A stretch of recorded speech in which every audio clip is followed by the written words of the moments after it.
The insult landed like a slap across the aisle. "You can't even bag groceries right. Do you even understand me?" Her voice cut through the hum of the supermarket checkouts and the soft beeps of scanners. The line froze, carts stopped mid-roll. Plastic bags hung open like held breath. Seven stood behind the counter in his green apron name tag, crooked, one hand resting on the bagging platform. His cheeks flushed. He blinked fast, but kept his posture steady. He reached again for the loaf of bread, set it neatly beside the eggs, away from the detergent, just like he had been taught. His hands were careful, always careful. The woman leaned in, perfume sharp like citrus and glass. Her lips twisted the way some people twist truth when they think. "No one will challenge them," I said. "Put it right. Is that too hard?" She looked around, inviting an audience. It's got a kid in a hoodie filming with his phone. It's got a teacher on her way home, clutching a pack of markers. An old man with a newspaper folded under his arm.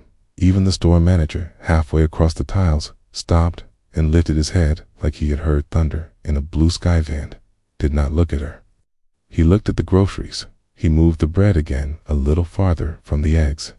He breathed in through his nose, out through his mouth. His mother had taught him to do that. When words came fast and sharp, he nodded once to show he had heard. Then he said in a quiet voice, "I am doing it right, ma'am. I promise." The woman laughed. "High and brittle. Oh, listen to that. He promises. Maybe learn how to read instructions next time." She tapped the counter with long painted nails as if it were a podium, and this was a victory speech then. Cashier Maya flinched. She was young, with a scar on her finger from opening too many boxes of water bottles. She wanted to say something, but words stuck. She looked to the manager. The manager hesitated. He had a corporate rule book in his head. He also had quotas and schedules and a fear of making a scene that became an email from headquarters. He took a step, then stopped. "Hey, enough." The old man with the newspaper said it low, like a warning, not a shout. The kid's phone lifted higher. The teacher set her markers on the belt and folded her arms. She was watching not only the woman, but everyone else, the way a teacher does when she waits to see who will do the right thing. First, the woman's eyes flashed. "Mind your business, Grandpa. I'm the customer here. I have rights." Evan placed the last item, a small jar of peanut butter, into the bag. He double-checked everything the way he always did and slid the filled bag neatly into the cart. Her total flashed on the register. Maya read it out, and the woman tossed a card onto the counter like a coin at a wishing well that had already granted her wish. Silence thickened around them. It felt like a pause in the storm when the wind holds back its breath. "Paper or plastic?" Evan asked softly.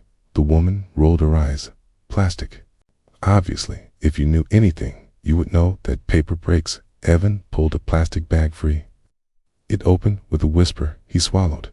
His heart pattered hard. He was not ashamed of the way he learned slower or spoke slower. He was proud of his job, of his schedule, taped above the microwave at home, of the way his mom smiled when he told her he got a compliment. Cards from customers.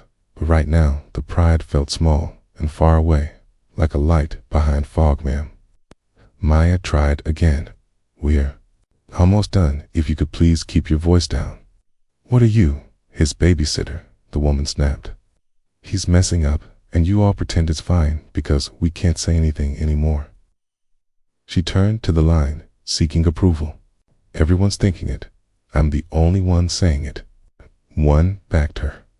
Not with words. A few looked at their shoes, but eyes were on her. Evan saw that his breath slowed. He finished bagging, straightened the receipt, and handed it over with steady fingers. "Have a nice day," he said. "Because that is what you say. Because kindness is a script that sometimes saves your life." The woman snatched the receipt and pushed her cart hard. The front wheel rattled. Cooked spinach and paper towels. Jolting. The kid with the phone kept filming. She met his lens with a glare. Delete that he didn't shove to the cart again. The wheel hit a display of cereal boxes. A tower wobbled. One box tumbled, then three, then the whole display fell in a bright cardboard avalanche. The sound was loud enough to pull the manager forward. At last he arrived with a trained smile that did not reach. His eyes, "Ma'am, let me help with that." "I don't need help. I need competency," she hissed her.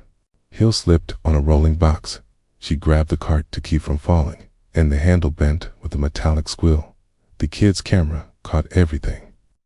The teacher's lips thinned to a line. The old man's knuckles whitened on his newspaper.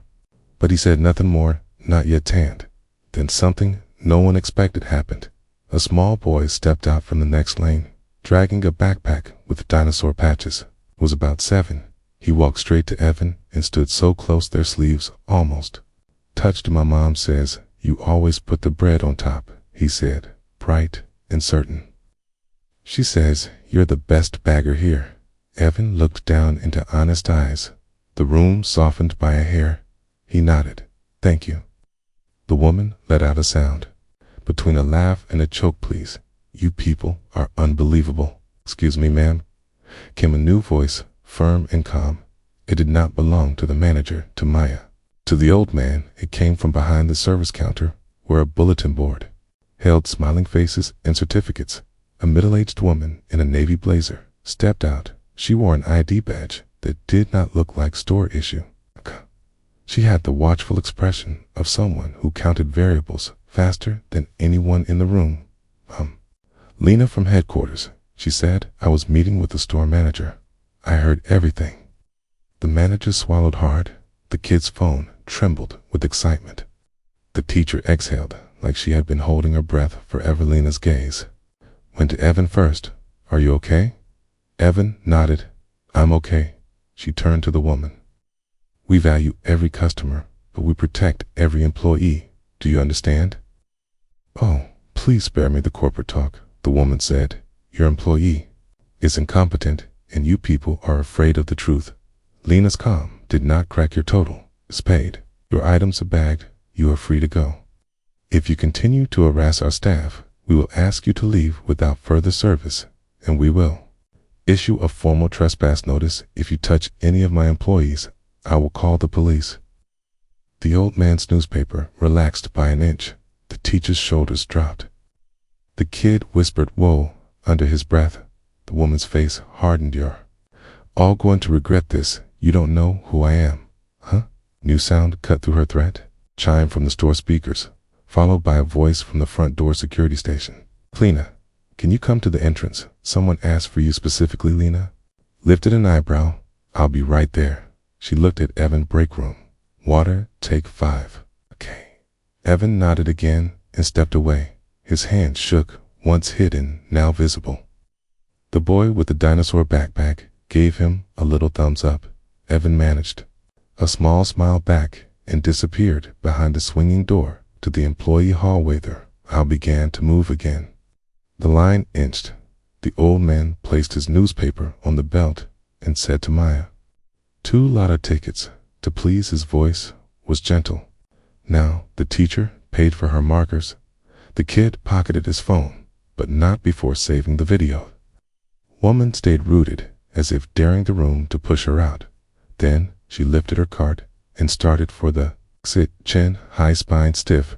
Her wheels rattled over cereal debris. The manager followed at a distance, like a shadow that knew trouble finds light. Lena reached the front entrance. The security guard leaned in. "She asked for you. He's waiting outside." "Who?" The guard inclined his head toward the glass doors outside. A man stood in a gray windbreaker, hands in pockets. Rain freckles on the pavement. He looked like a face you forget until you see it on a billboard without your permission. He looked like a news anchor on his off day, or a principal on a Saturday errand. He looked ordinary until he raised his head and the door opened and his voice carried warm and steady. "Hi, I'm Detective Mark Hell. Kay, I think we need to talk about a complaint filed here last month, and a name that keeps coming up." He glanced past Lena toward the registers. His eyes landed on the woman with the cart. "And ma'am, I believe that name is yours."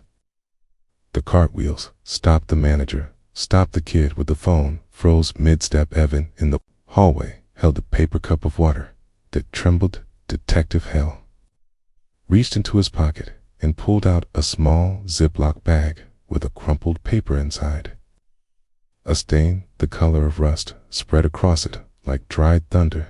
This was found in a cart behind your store last week. It's a note. Someone was standing over it when the door creaked open, according to the witness. He looked at Lena. I think your cameras will fill in the rest. The woman's grip tightened on the cart handle. I have no idea what that is. The detective's eyes did not blink. Then you won't mind coming with me to answer a few questions.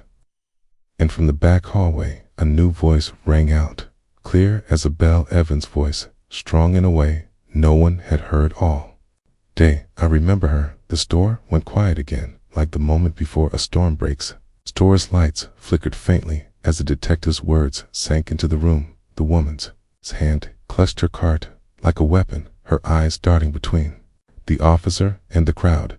Everyone could feel it, the shift from a cruel insult to something much heavier, something that smelled of secrets and Lightspin stood at the edge of the hallway, his paper cup trembling, but his voice steady.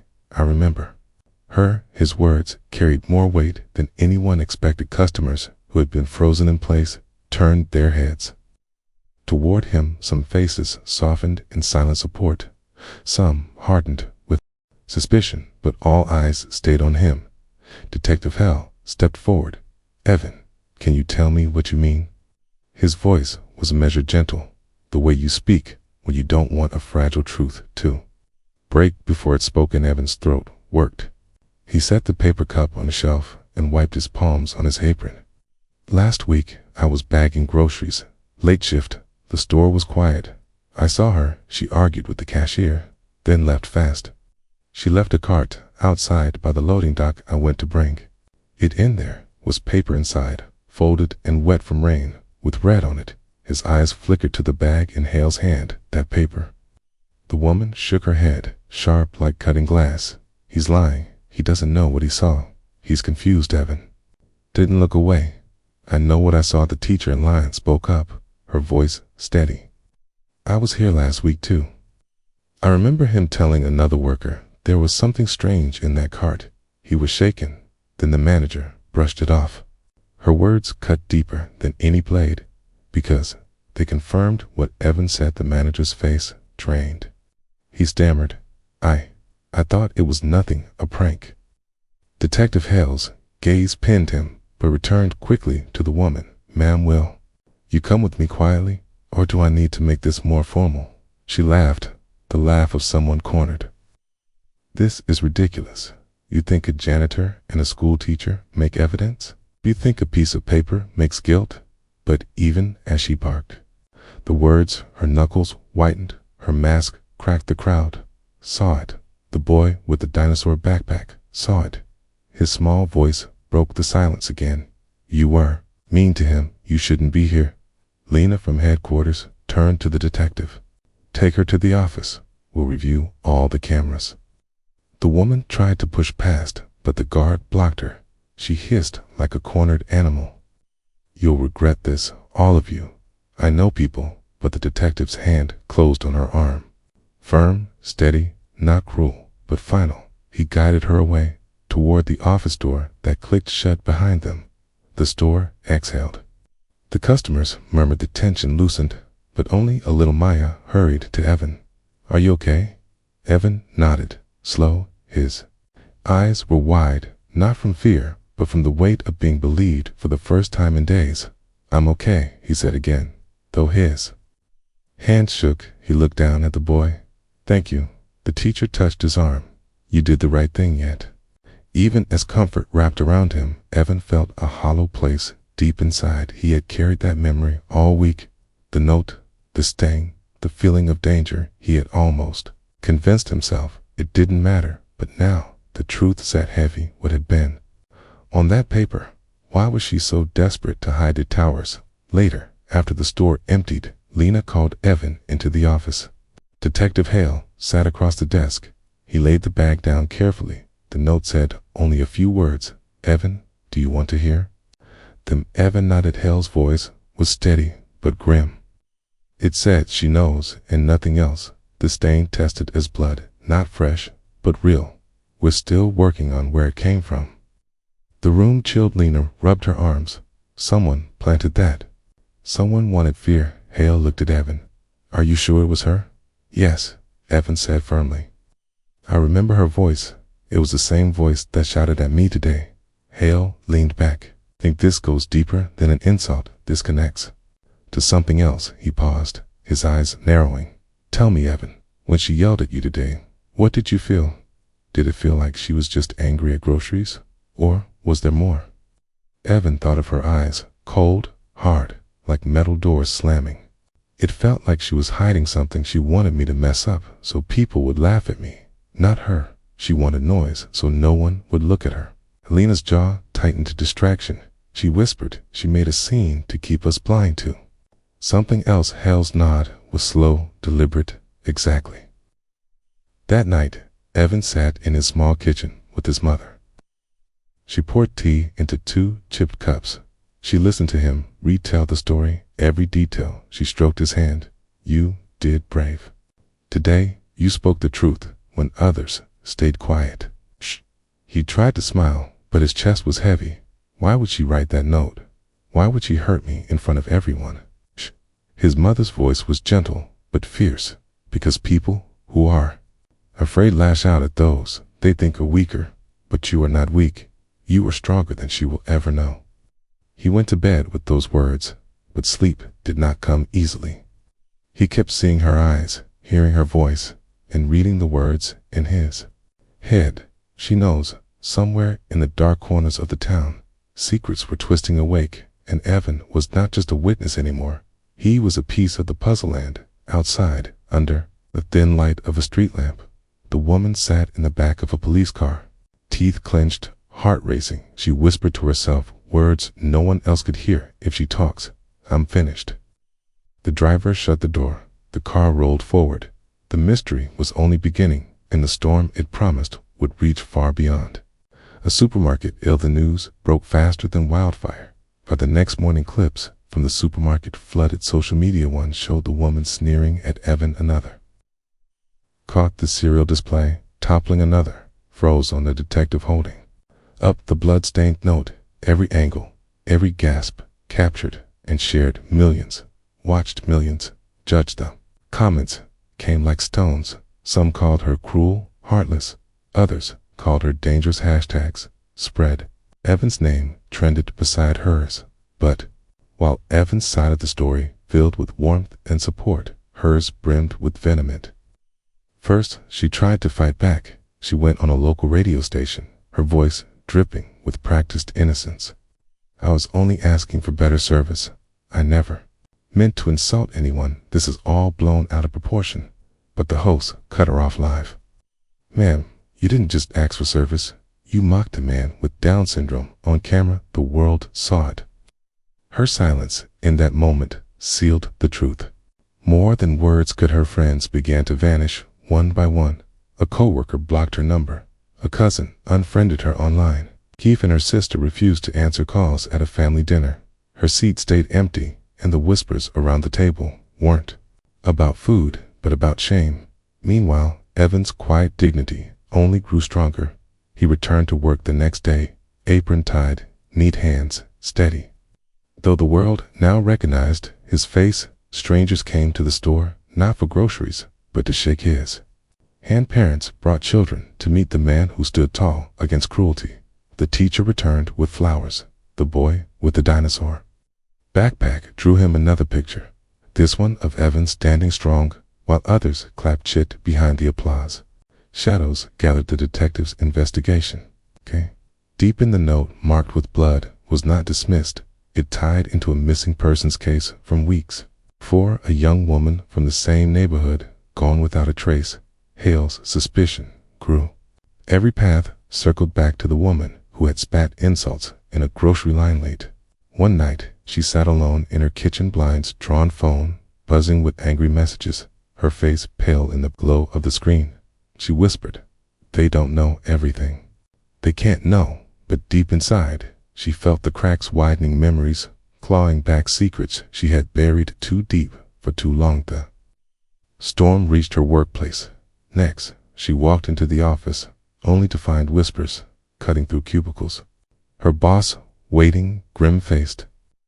"We have to suspend you until this clears," he said, cold but nervous. "We can't have the company linked to this scandal," she protested, but his eyes did not waver. "People are boycotting because of you." Her world began to unravel, but still, she clung to her defense. "I'm the victim here. Everyone twists my words," she told herself. Yet, doubt crept in around the edges. Guilt gnawed, though she buried it under layers of pride. One evening, her own daughter, 16, bright-eyed, slammed the door and shouted, "Mom, why did you say those things? How could you? I saw the video. Everyone at school saw it. They think I'm like you." The woman tried to grab her arm. "Sweetheart, you don't understand." But the girl pulled free. "No, you don't understand. You ruined us." She ran upstairs, leaving her mother trembling alone. In those moments, the cruel woman who once sneered at Evan felt the sting of true isolation. But even worse lay ahead, because Detective Hale had found more: the note, the stain, the missing woman's timeline. They all drew a map that pointed to her. When Hale knocked at her door days later, he held a folder thick with evidence. Her face strained. He said firmly, "We need answers. This time, not excuses." She tried to slam the door, but he blocked it. His voice calm, but iron. "Running from truth only makes guilt heavier." And in that heavy silence, her eyes betrayed what her lips denied: the panic, the flicker of recognition, the shadow of a secret she could not hold forever. Vin, meanwhile, sat in the break room, sipping tea, his mother beside him, her hand warm over his. "You see how people stand with you now," she said. "But remember, it is not just revenge. This story is about dignity, about truth." Evan nodded, but his heart felt the weight of something unfinished. He could sense it the way a storm lingers, even when skies look clear. The backlash was no longer just about cruel words. It was becoming about something darker, a past crime, a hidden truth, and the woman who once mocked Evan stood on the edge of exposure. And as Detective Hale closed his folder that night, he looked her dead in the eye and said, "It's time you told me where you were the night she disappeared." Her lips trembled, but no words came. The walls around her secrets had finally begun to crack. The woman's world began to crumble, piece by piece. Each insult, each denial now stacked against her, like bricks in a wall closing in. Detective Hale's steady questioning dragged her secrets into the light. She tried to fight with anger, with threats, but each attempt only made her look smaller, weaker. Meanwhile, Evan's quiet strength began to glow brighter. The community that once overlooked him now rallied around him. The teacher organized a petition demanding stricter protections for workers with disabilities. Parents brought their children to the store, not just for groceries, but to meet the man who stood tall in the face of cruelty. The boy with a dinosaur backpack wore a shirt he made himself with the words, "Evan is my hero," scribbled in crayon letters. The video of the insult had gone viral, but now a second wave began. A new video uploaded by the kid in the hoodie. This one showed the detective holding up the stained note. The caption read, "She said he was wrong, but the evidence says otherwise." It spread faster than the first. Soon news anchors debated not just her cruelty, but her connection to the missing woman. Hale's words replayed on national screens. "It's time you told me where you were the night she disappeared." Her neighbors began to turn away. Whispers filled her street when she walked to her car. Graffiti appeared on her mailbox. Words, sharp and cutting: "Cruelty will be punished." Her daughter refused to come home, staying with an aunt. Instead, her boss terminated her job completely. Her friends deleted every photo they had with her. She was becoming a ghost of her own life. And Evan, the one she mocked, remained steady. He kept working his shifts. He kept greeting customers. He kept bagging groceries with the same careful dignity. But when people thanked him or hugged him, he would say softly, "It's not about me. It's about kindness." Those words spread like wildfire. As if he had given the world a motto it had been starving for. One afternoon, as the investigation deepened, Hale returned to the store. He asked Evan to stand with him. In the office, Lena at his side, the detective laid out new evidence, a neighbor's testimony, security footage, missing timestamps that pointed clearly at the woman she tried to distract us that night with the same cruelty she used on you. He said to Evan, she thought no one would notice her if she made you the target, but you remembered. You saw what others ignored. Evan's eyes lowered, but his voice was steady. She wanted me to feel small, but she made herself small instead. Those words struck Lena like a bell.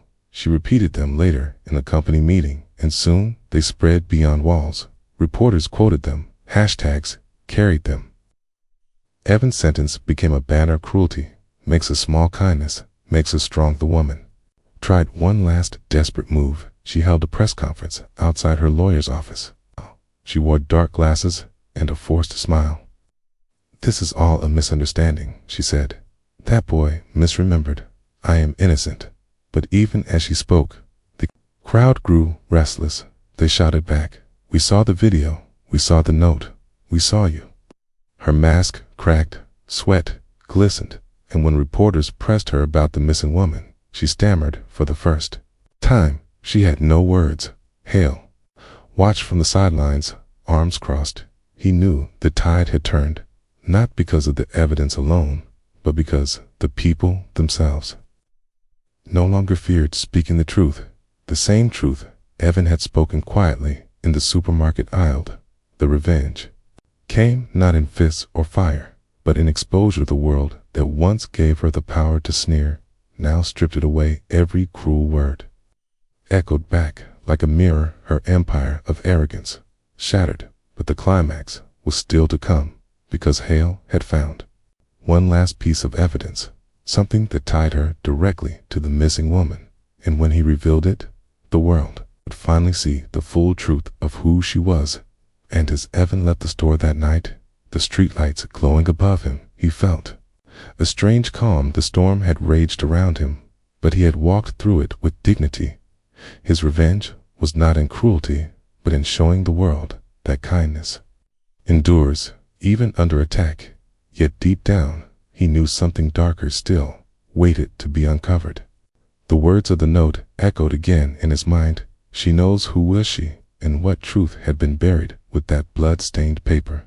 The woman's downfall had begun, but the breaking point was still ahead, and when it came, it would not only destroy her lies, it would tear open secrets no one expected. The courtroom was packed, though no trial had been set, yet the preliminary hearing drew crowds, cameras, and whispers. The woman walked in with her lawyer chin, raised sunglasses, hiding her eyes, but her shoulders hunched beneath the coat she wore. The arrogance that once carried her voice like a whip now sagged under the weight of exposure. Detective Hale laid out the case, piece by piece. The note, the stains, the footage, witnesses who remembered her that night. Her denials cracked under the light, each answer thinner, each excuse weaker. She shifted in her chair, fingers gripping the armrests as if she could hold herself together through sheer force of will. But the breaking point was not in the evidence. It came from betrayal. Her own friend of 20 years, a neighbor named Carla, stepped forward, trembling but resolute. She held a phone in her hands. "She came to my house the night that girl disappeared," Carla said, her voice low but steady. She was frantic. She kept saying someone knew her secret. She asked me to hide her jacket. I didn't. I kept it. I was afraid, but I kept it. The courtroom gasped. Carla handed over the bag. Inside was a jacket stained faintly at the cuff, the same color as the note. Detective Hale raised it high. "And the DNA matches the missing woman." The woman's lawyer collapsed into silence. The woman herself shook her head, lips moving, but no sound escaping. Tears welled, but they were not of sorrow. They were of fear. Her mask broke fully. Elastovan sat quietly in the back row, his mother beside him. He didn't cheer, he didn't gloat. He only watched, his eyes steady, his heart heavy. He had not wanted this kind of destruction. He only wanted dignity. But now he saw the truth. Her cruelty was not random. It was rooted in rot. Her insult at the supermarket was just one shard of the broken life she had tried to bury outside the courthouse. Reporters swarmed, microphones flashing. "Did you know her? Did you hate her?" they asked Evan. He paused, thought carefully, then said, "Hate makes us blind. I just told the truth." His words once again spread like wildfire. That night, the woman sat in a holding cell, head in hands, her lawyer gone, her family silent. Even her daughter refused to visit. She whispered to herself the same words again and again. "I didn't mean for it to go this far, but regret too late is only an echo against iron bars the community that once ignored." Evan now stood taller. Parents used his name to teach children the meaning of kindness. Schools wrote essays about his courage. Companies pledged better protections for workers with disabilities. But even amid the praise, Evan remained humble, sweeping floors, bagging groceries, smiling softly. When thanked, he said always, "It's not about me, it's about how we treat each other." Yet the final act still waited. Hale knew the case was strong, but the missing woman's body had not been found. Without it, full justice was incomplete. The mystery still clawed at the edges of truth. Then came the call. A hiker in the woods found something beneath fallen branches near a trail not far from the supermarket. The detectives rushed. Hale led the team. What they uncovered confirmed everything and shattered the last defense. The woman was brought to her knees, not by cameras, not by gossip, but by truth laid bare. The breaking point had come. The world now waited for the ending, the lesson, the closure that would echo beyond one insult, beyond one crime, into every heart that had watched and judged. The courtroom filled again, weeks later, this time not for a hearing, but for the verdict. The missing woman's body had been found in the woods, and the jacket, the note, and the blood all traced back to the same person, the woman who once sneered at Evan from across the grocery counter. She sat at the defense table, pale, thinner than before, her eyes hollow, as if the fight had already drained from her. Her lawyer whispered frantic words, but she barely heard them. Her hands twisted in her lap, restless, desperate, like she was trying to wring the guilt out of her skin, but could not detect it. Hale stood with quiet authority. The jury listened carefully as he recounted the evidence, not as a spectacle, but as truth. He pointed to the timeline, to the witnesses, to the neighbor who kept the jacket, the stain on the note, to the cameras that caught her at the wrong place at the wrong time, and finally, to Evan's testimonies, simple, steady, undeniably. Sat near the front, his mother's hand wrapped gently around his. He did not gloat, did not smile. He simply waited, eyes calm, heart heavy, because he knew this was never about revenge. Not for him. It was about truth and dignity. When the verdict came, the room held its breath. Guilty on all counts. The words rang like a bell, final and unshakable. The woman slumped forward, her head in her hands, her sobs breaking through the silence. Her pride shattered completely. Some people cheered, some gasped, some wept. Evan only closed his eyes and breathed steady. His mother whispered, "Justice comes in many forms today." It came with truth.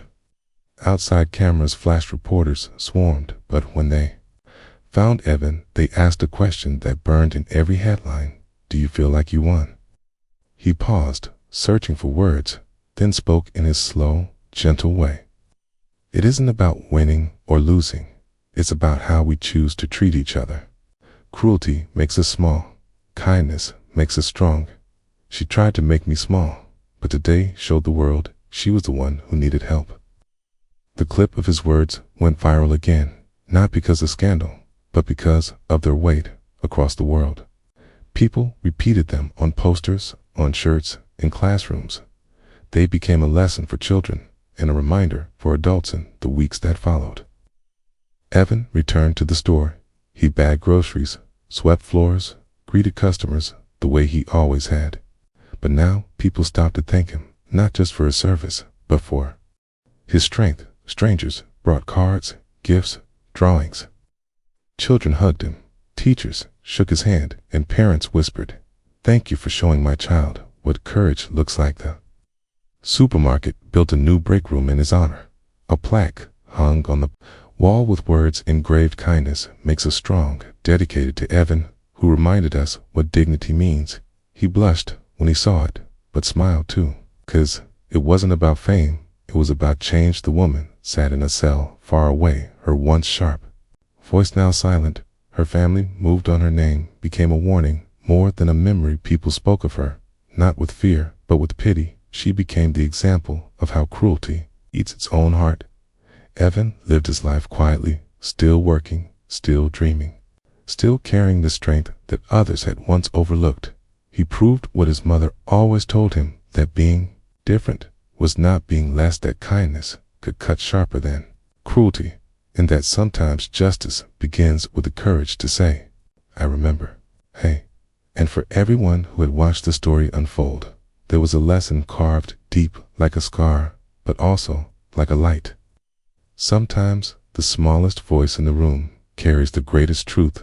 Sometimes the most overlooked person reveals the greatest strength, and sometimes instant regret is only the beginning of a lifetime of lessons. Evan's journey ended not with revenge, but with dignity, not with anger, with hope. And though the supermarket aisles returned to their hum of scanners and footsteps, a quiet truth lingered in the air, a reminder that how we treat each other shapes not only lives, but futures. The end.